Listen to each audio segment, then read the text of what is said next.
너희 중에 남아있는 이 민족들 중에 들어가지 말라.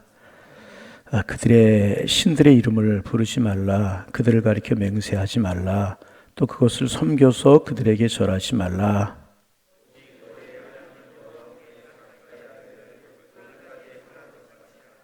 이는 여호와께서 강대한 나라를 너희 앞에서 쫓아내셨으므로 오늘까지 너에게 맞선 자가 하나도 없었느니라.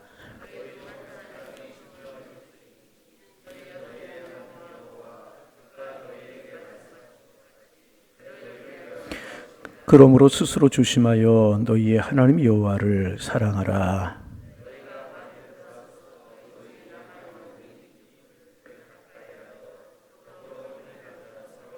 함께 보십니다. 확실히 알라. 너희의 하나님 여호와께서 이 민족들을 너희 목전에서 다시는 쫓아내지 아니하시리니 그들이 너희에게 올무가 되며 덫이 되며 너희의 옆구리에 채찍이 되며 너희의 눈에 가시가 되어서 너희가 마침내 너희 하나님 여호와께서 너희에게 주신 이 아름다운 땅에서 멸하리라. 아멘. 여호수아서 23장은 이제 지난 금요일 날 우리가 나눈 말씀처럼 여호수아가 이스라엘 백성들에게 마지막 당부를 하는 그런 내용입니다. 여호수아가 이제 가나안 정복 전쟁을 끝내고 각 지파별로 제비를 뽑아서 지파별로 이제 기업을 땅을 분배했습니다.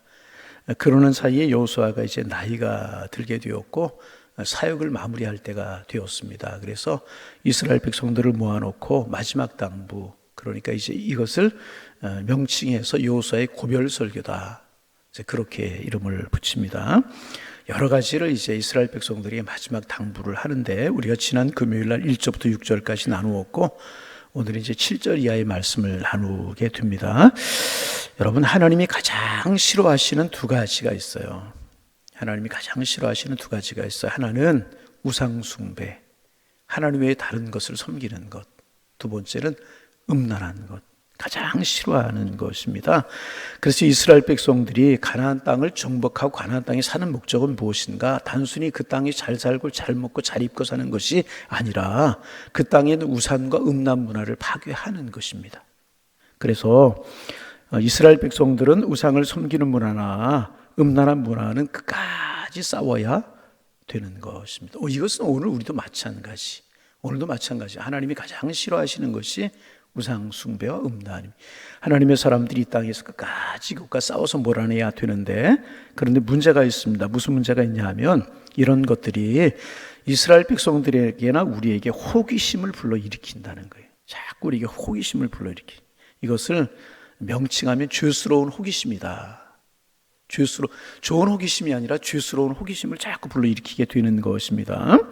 우리에게 이 이스라엘 백성들이나 우리에게 이 죄스러운 호기심이 있어서 늘 우리도 이런 죄의 유혹에 빠지기가 쉽다는 것입니다. 그래서 우리 그리스도인들은 항상 경건한 습관을 길러야 되는 거예요. 순간적인 유혹에 빠지지 말아야 되는 거예요. 경건한 습관을 기르게 되면 습관적인 유혹에 빠지지 않게 되는 것입니다. 그래서 사도 바울이 디모데에게 보낸 편지를 통해서 너는 경건에 이르기를 연습하라. 그래서 우리는 좋은 것 보는 훈련을 해야 되고 긍정적인 말을 하고 사랑의 말을 하고 축복의 말을 하는 습관을 길러야 되는 것이고, 더 중요한 것은 항상 말씀 가까이 하고 기도하는 경건에 이르기를 연습할 때 죄스러운 호기심에 빠져서 하나님이 싫어하시는 우상 숭배나 음란한 문화에 휩쓸려서 하나가 되지 않을 수가 있다는 것입니다. 그래서 하나님의 사람들은 늘 경건에 이르는 연습을 해야 되는 거예요. 오늘도 이제 새벽에 나오셔서 이렇게 말씀 듣고 기도로 하루를 시작하는데 이 말씀을 늘 마음속에 새길, 그렇지, 하나님이 싫어하시는 것이 음란이고 우상 숭배지, 이런 말씀들을 묵상하면서 경건에 이르기를 연습할 때 죄스러운 유혹과 호기심에 빠지지 않고 하나님의 사람들이 고귀한 능력을 지키며 살아갈 수 있게 되는 것이라. 또 기억해야 될 것이 무엇인가? 이제 가나안 사람들의 덕을 보려고 하지 말아야 된다는 거예요. 여러분, 이스라엘 백성들 광야 40년 살았어요. 애굽에서는 종으로 노예로 살았어요. 광야에서 얼마나 하나님 만남의 주라기로 구름기둥과 불기둥으로 그들을 인도하셨지만 광야에 좋은 것이 그리 많겠습니까? 좋은 거 별로 없잖아요. 근데 가나안 땅에 들어와 보니까 좋은 것이 얼마나 많아. 그래서 아간이 이제 그 전쟁 여리고에서 전리품을 숨기는 그런 일들이 벌어지지 않습니까? 좋은 것들이 많이 보이는 거예요. 가지고 싶은 것들이 많고 욕심스러운 것들이 이제 많다는 것입니다. 그리고 그들은 정착해서 땅을 가지고 경작을 하고 농사를 지으며 살고 있잖아요. 그러니까 그들에게 은근히 기대고 싶고 따라가고 싶은 욕심들이 이스라엘 백성들에게 생기게 되는 것입니다. 그런데 그걸 따라가려고 하지 말고 그들의 덕을 보려고 하지 말아야 된다는 것입니다. 여러분, 그들을 쫓아간다는 것과 맹세한다는 것은 상거래를 말하는 것입니다. 이스라엘 백성들은 가나안 사람들을 자기들이 도와주는 대상으로 생각해야지, 그들로부터 경제적인 덕을 보려고 하면 결국 그들의 올무에 빠지게 되는 것이라.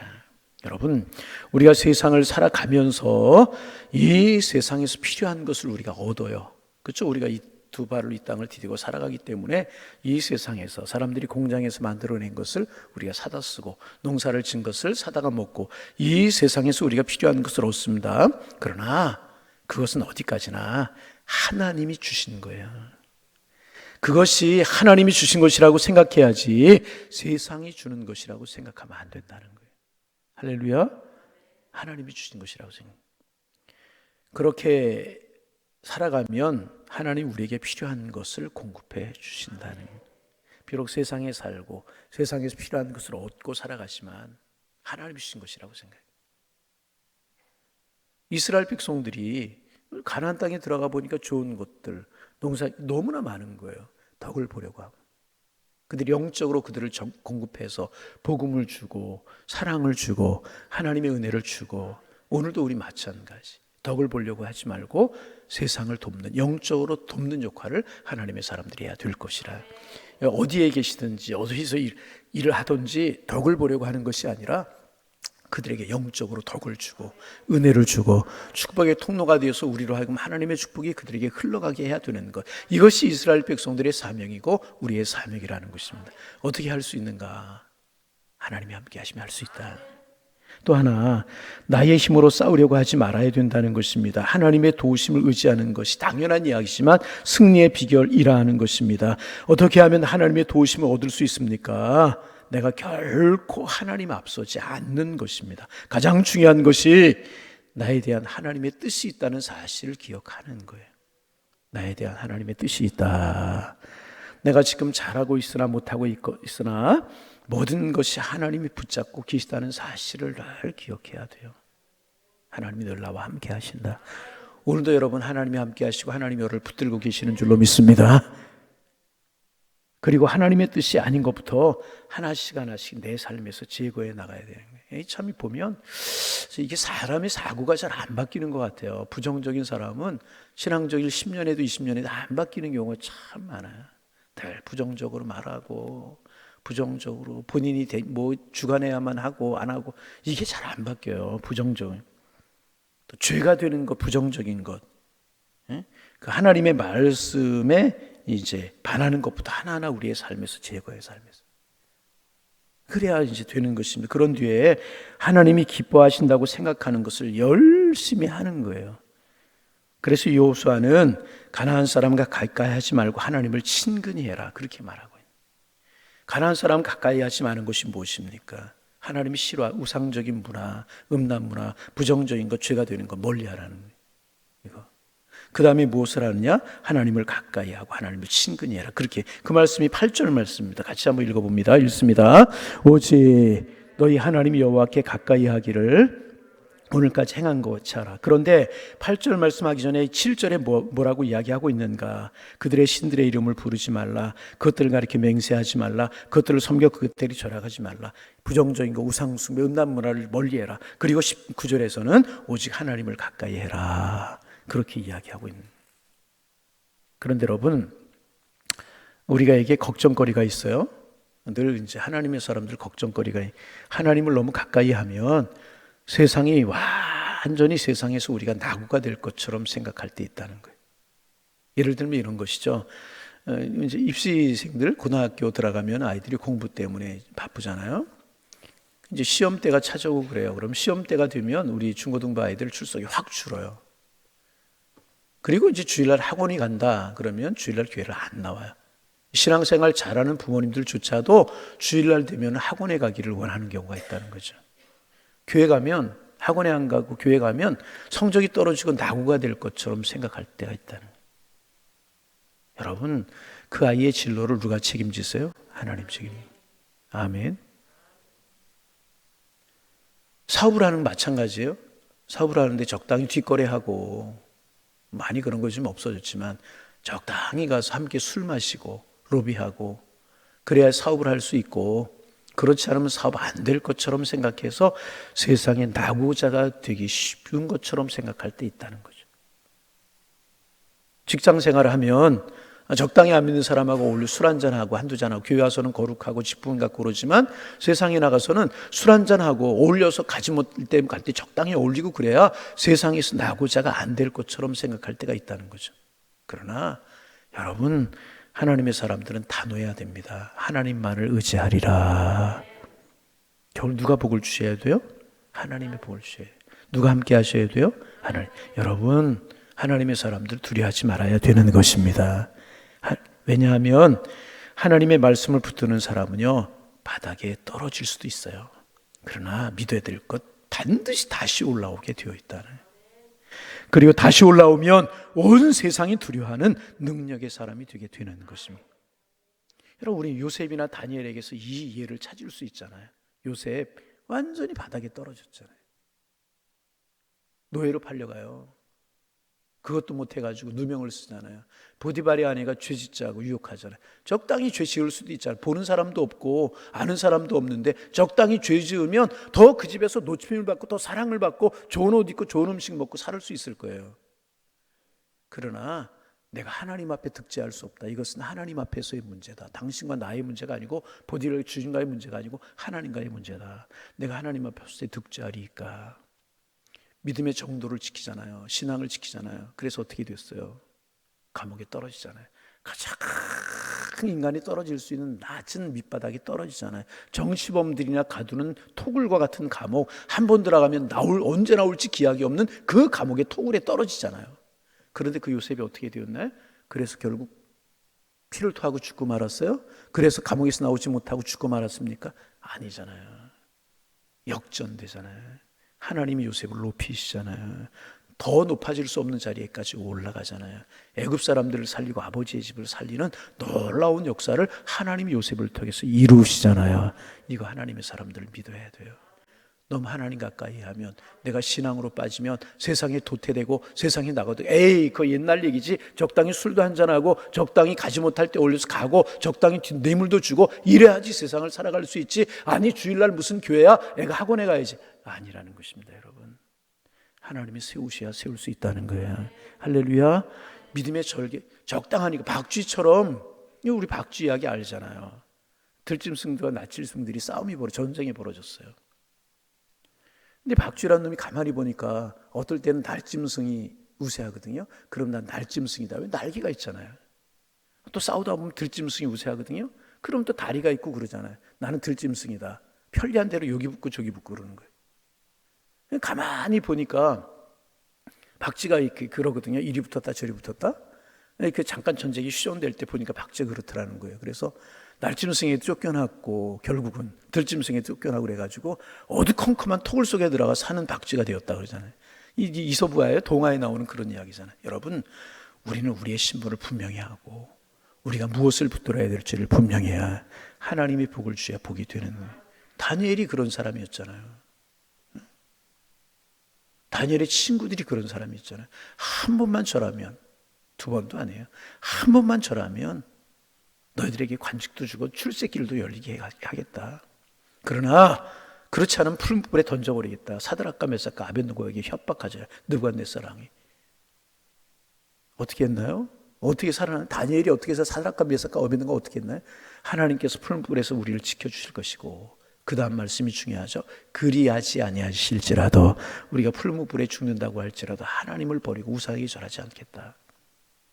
어떻게 되나요? 하나님이 그들 높여주시잖아요. 기도하는 일 막으려고 방해하려고 다니엘을 위해서, 다니엘을 죽이기 위해서 법을 만들어내요. 다니엘이 다락에 올라서 기도하면 죽는다는 거 알았어요. 그런 하나님 앞에 한 약속이잖아요. 쉬지 않았잖아요. 결국 다니엘이 사자굴에 죽고 말았나요? 아니잖아요. 하나님이 사자굴에 던져진 다니엘을 오히려 사자가 보호하게 하셨어요. 다니엘을 죽이려고 모함을 하던 사람들이 다니엘 그 사자굴 속에 빠져서 다 죽고 말았잖아요. 여러분 믿으시기를 바랍니다. 하나님을 가까이 함이 복인 줄로 믿습니다. 복지가 되어서는 안 돼. 세상도 아니고 하나님의 사람도 아니고 박쥐가 되어서는 안 돼. 하나님의 사람. 하나님. 여러분 우리 예수 믿는 사람 되었잖아요. 예수 믿는 거 놓을 수 없잖아요. 왜 놓을 수도 있어요? 우리 예수 믿는 거 놓을 수 없잖아요. 아멘. 우리 생명이 끝나는 날까지 예수 붙들고 하나님 붙들고 가야 되잖아요. 이왕이면 하나님 가까이. 이왕 믿으려고 하면 잘 믿고 타협하지 말고. 이것을 여호수아가 이야기하고 있는 하나님을 가까이 하라. 하나님을 친근히 하라. 여러분 이 믿음이 우리의 믿음이 되기를 소망합니다.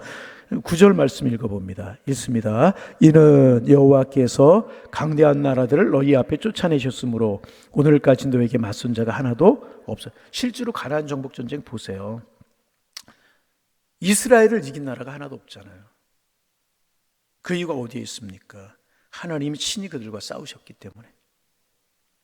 이스라엘의 가나안 땅에 싸운 전쟁을 보면요, 그들의 힘으로 이길 수 있는 전쟁이 하나도 없었어요. 여러분 그래서 심지어 작은 아이성에서 패배했잖아요. 처음에는. 이게 이스라엘 백성들의 실력이었고요, 이게 이스라엘 백성들의 현실이었어요. 가진 능력이었어요. 여러분 그렇잖아요. 질 수밖에 없는 그대요. 하나님이 함께 하셔서 다 이기잖아요. 오늘 아침에 말씀 준비할 그 생각이 났어요. 어려 자전거를 배울 때 처음부터 잘 못 배우니까 뒤에서 누가 잡아줘요. 잡아주면 처음에 비틀비틀 거리면서도 뒤에서 누가 잡으니까 자전거를 타요. 앞으로 가요. 그런데 처음에 배울 때 자전거를 위해 잡아주지 않으면 놓아버리면 넘어지고 마는 거예요. 여러분 우리가 이 세상을 살 때 하나님 우리의 손을 붙들어 주셔야 되는 거예요. 그러면 이기게 되어 있어요. 왜? 적들이 와서 우리의 칼에, 이스라엘 백성들이 칼에 맞아주는 거예요. 여러분 우리 가나안 정복 전쟁 이야기 했잖아요. 남쪽 정복할 때, 북쪽 정복할 때 그들이 성문을 걸어 잠그고 안에서 꽉 있었으면 이스라엘 백성이 그들을 정복하기 너무너무 힘든 거예요. 그런데 그들이 문을 열고 나와서 이스라엘 백성을 싸우려고 오는 거예요. 그러니까 이스라엘 백성이 가나안 땅 쉽게 정복할, 이게 하나님이 하신 일이 아니고 뭐. 그 5 성읍들이 문을 꽉 걸어 잠그고 방어진을 치고 그러면 아마 5년 10년 그렇게 걸렸을지도 모르겠어요. 하나님이 함께 하시는 게 이기겠지만. 그런데 그들이 성문을 열어 제끼고 연합해서 나와서 이스라엘 백성을 치러 오는 거예요. 그래서 이스라엘 칼날에 자기들이 맞아 죽은 거란 말이죠. 하나님의 도우심이라. 하나님이 함께 하시면 이렇게 되는 것이라는 거예요. 여러분 이것보다 더 쉬운 것이 없습니까? 어디에 있습니까? 하나님 가까이 하는 것이 우리에게 복이에요. 자, 그리고 하나님께서 이제 앞으로 어떻게 하실지를 약속하십니다. 10절 말씀 읽어봅니다. 10절. 너희 중 한 사람이 1000명을 쫓으리니 이는 너희 하나님 여호와 그가 너희에게 말씀하신 것 같이 너희를 위하여 싸우심이라. 할렐루야. 여러분 한 사람이 1000명을 쫓겠다 그랬어요. 1000명을 쫓겠다라고 하는 이 말은 뭐냐 하면 한 사람이 1000명의 몫을 해내겠다 그런 이야기예요. 여러분 한번 생각해 보세요. 우리가 1000명을 책임지고 1000명을 먹이고 살 수 있다면 얼마나 좋은 것이겠어요. 얼마나 아름다운 것이겠습니까? 여러분 그렇잖아요. 나 혼자 살아가기도 힘들고 나 혼자 살아가기도 어려워요. 그런데 하나님이 우리를 축복하셔서 내가 1000명을 먹이고 1000명을 책임지고 내가 1000명의 몫을 감당하는 그런 삶을 살 수 있다면 얼마나 귀해요. 여러분 우리가 교회에서도 마찬가지예요. 봉사라고 헌신하고 큰일 작은 일 있을 때마다 힘들어하고 어려워하지 말고 나 한 사람 헌신함으로 오늘도 100사람이 예배를 편하게 드릴 수 있다면, 오늘 내가 헌신하고 기도함으로 100사람이 하나님을 만날 수 있다면, 내가 이 일을 위해서 기도하고 내가 이 일을 위해서 교회 섬으로 우리 교회에서 1000명이 행복하게 예배드릴 수 있고 신앙생활 편하게 할 수 있다면 이게 얼마나 큰 행복인가, 이렇게 생각해야지. 왜 나는 이런 일을 해야 되고 저 사람 아는데 당신은 그 일을 해, 그거는 그가 그렇게 하지마, 이거는 믿음이 아니고 신앙 아니라. 내가 찬 사람, 내가 10명 몫을 감당할 수 있고 그런 체력과 그런 상황이 되고 그런 물질이 된다면 10명이 아니라 20명, 20명이 아니라 100명을 감당하면 얼마나 큰 축복이겠어요. 그런데 건강도 안 좋고 물질도 안 되고 상황도 안 돼서 아무것도 못 한다면 그 초라한 인생 아니겠어요? 여러분 많이 감당할 수 있는 거 축복으로 여기시기를 바랍니다. 나 못하면서 열심히 하는 사람 보고 열심히 하지 말라고 그러는 건 죄예요. 이거 신앙 아닙니다. 여러분 그렇잖아. 한 사람이 청년 몫을 감당할 수 있다고 말씀. 이게 하나님의 사람들이 복이라네. 아멘. 이거 여러분 그래서 우리의 기도 제목이 하나님 나 한 사람이 하나님 앞에 반드시 서서 내 기도로 천 사람이 살고 내 기도로 많은 사람들이 천 사람들이 은혜를 받고 내가 헌신하고 봉사함으로 천 명이 와서 행복하게 예배하고 내가 헌신하고 봉사함으로 천 명이 배부르게 살아갈 수 있다면 얼마나 큰 복입니까? 하나님 은혜를 주옵소서. 이것이 복이에요. 이것이. 아멘. 나 한 사람이 헌신함으로 천 사람이 편하게 지낼 수 있다면 이것보다 귀한 복이 요셉 한 사람이 섰더니 애굽이 흉년을 이길 수 있잖아요. 요셉 한 사람이 섰더니 70명의 가족들이 구원을 받잖아요.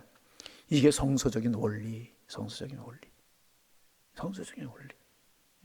나 못한다고 다른 사람 열심히 신앙생활하는 거, 헌신하는 거 보고 하지 말라고 해도 안 돼요. 격려하고 축복하고 칭찬하고 더 많이 못하는 것 안타깝게 여기면서 더 많이 못하는 거 안타깝게 여기면서 아멘. 이게 성서적인 원리고 그러면 나에게 내 후손들에게 1000명 몫이 아니라 10,000명 몫, 10만 명을 하나님이 주시는 것이라. 이거 우리 꼭 기억해야 될 것이라는 것입니다. 여러분 절대로 이거 과장된 표현이 아닙니다. 우리에게 하나님이 함께 계시면 우리에게 성령이 임하시면 우리의 인생이 내 인생이 내 자녀의 인생이 1000명을 감당할 수 있고 1000명을 먹일 수 있는 인생으로 바뀌게 된다는. 그럼 이것보다 더 큰 복이 어디 있어요? 여러분 우리 큰 하나님의 사람들이 될 수 있도록 기도하는 우리가 되기를 소망합니다. 하나님 내가 중보기실에서 내 한 사람이 기도함으로 우리 교회 1000명이 하나님 앞에 살아있는 예배를 드릴 수 있다면 내 중보기도가 얼마나 귀한 것인가. 여러분 우리 교회도 평일날도 오셨어요. 평일날 오셔서 화장실 청소해놓고 가는 분이 있고 평일날 오셔서 교육관 청소해놓고 가시는 분, 이름도 없이 오셔서 살짝 청소해놓고 가시고 그런 분들이 있어요. 오셔서 교육관을 청소함으로 우리 아이들, 중고등부 아이들, 교학교 아이들 몇백 명이 주일날 은혜로 예배 드릴 수 있다면 얼마나 큰 거예요. 여러분 그렇잖아요. 그런 것보다 귀한 일이 어디에 있습니까? 얼마나 큰 일이라는. 여러분 그렇잖아요. 귀한 일. 여러분 우리가 천면 몫을 감당할 수 있는 하나님의 사람 될 수 있도록 우리의 믿음의 분량을 키워가고 헌신의 분량을 키워가고 기도의 분량을 키워가는 우리가 될 수 있기를 소망합니다. 여러분 그래서 이제 여호수아는 우리에게 천국 운동의 모형을 보여주고 있는 아주 중요한 성경이다. 그렇게 이야기할 수 있어요. 여러분 천국은 단순히 죽어서 가는 곳이 아닙니다. 이 세상에서 우상과 음란 문화를 물어내고 하나님의 의로운 통치, 하나님의 선한 영향력이 이루어지게 하면 그것이 하나님의 통치가 이루어지는 하나님의 나라라는. 그럼 어떻게 우리가 하나님의 나라를 이룰 수 있는가? 그것은 천배나 강한 하나님의 말씀과 천배나 강한 사랑의 능력을 우리가 붙드는 것이라. 특별히 우리 믿는 사람들이 함께 모이면 거기에 무궁무진한 진리와 사랑과 힘이 솟아나게 되는 거예요. TV에 한번 보니까 북극 이야기 하는데 펭귄들, 황제 펭귄이라고 그러나요? 이 펭귄 북극이 너무너무 춥잖아요. 무슨 일 있으세요? 예. 펭귄들이 이렇게 있는데 비바람, 눈보라가 몰아치잖아요. 그러니까 눈보라를 피하기 위해서 펭귄들이 어떻게 하냐 하면 모여요. 함께 모여가지고 딱 스크램을 짠다고 모여가지고 바람 반대 방향으로 이렇게 눈보라 반대 방향으로 모여가지고 딱 이렇게 이제 말씀 전하는 시간이니까 권사님 좀 조금만. 딱 눈보라 뒤에 이렇게 등지고 딱 모여서 자기네 딱 있는 거예요. 세찬 눈보라가 막 영하 30도가 뭐예요? 영하 40도, 50도 내려가는 그런 곳에서 딱 모여가지고 눈보라를 이겨내면서 그들이 생존하는 거예요. 여러분, 세상 문화가, 악한 문화가, 음란 문화가, 우상 문화가 아무리 강해도 하나님의 사람, 믿음으로 꽉 하나님의 사람들이 모여서 사탄의 세력에 대적하고 음란의 문화에 대적하면 우리는 얼마든지 이길 수 있는. 하나님이 우리 속에 함께 하시. 이게 하나님의 사람들. 오늘도 우리가 사는 삶의 주변에 우리의 믿음으로 하나 되고 신앙으로 하나 되어서 하나님의 통치가 이루어지게 하고 하나님의 승리를 이루며 살아가는 하나님의 사람들 다 되시기를 주님의 이름으로 축원합니다. 하나님, 오늘도 복 있는 삶을 살아가는 저희들 되게 하옵소서. 우리를 통하여 하나님의 나라가 퍼져나가게 하시되 세상 문화, 음란 문화, 우상 문화와 하나님 맞서 싸우며 하나님이 싫어하는 것 하나하나씩 몰아내며 경건의 일을 연습할 수 있는 하나님의 사람들 되게 도와주셔서 주님의 축복 이루어가게 하여 주옵소서. 성령으로 우리를 도우시고 우리 믿음으로 하나 될 수 있도록 축복하여 주셔서 주님이 우리에게 주신 사명, 하나님의 나라를 이루어가는 이스라엘 백성들이 가나안을 정복했듯이 우상과 음란을 물어내고 가나안을 정복했듯이 이 땅에 만연되어 있는 죄와 부정적인 것들과 악한 것과 우상의 문화, 음란 문화를 이기며 하나님의 나라를 이루며 살아갈 수 있는 저희들 될 수 있도록 우리에게 힘을 주시고 하나 될 수 있는 은혜를 허락하여 주옵소서. 오늘 우리 교회 어르신들을 모시고 나들이 합니다. 하나님 안전한 시간 되게 하시고 축복의 시간 되게 도와주옵시며 아름다운 상과 나눔이 있는 복 있는 시간들이 될 수 있도록 축복하여 주옵소서. 이 새벽 우리의 기도의 문을 열어주시고 우리가 기도할 때 성령님 우리를 붙들어 주옵소서. 예수님의 이름으로 기도하옵나이다. 아멘.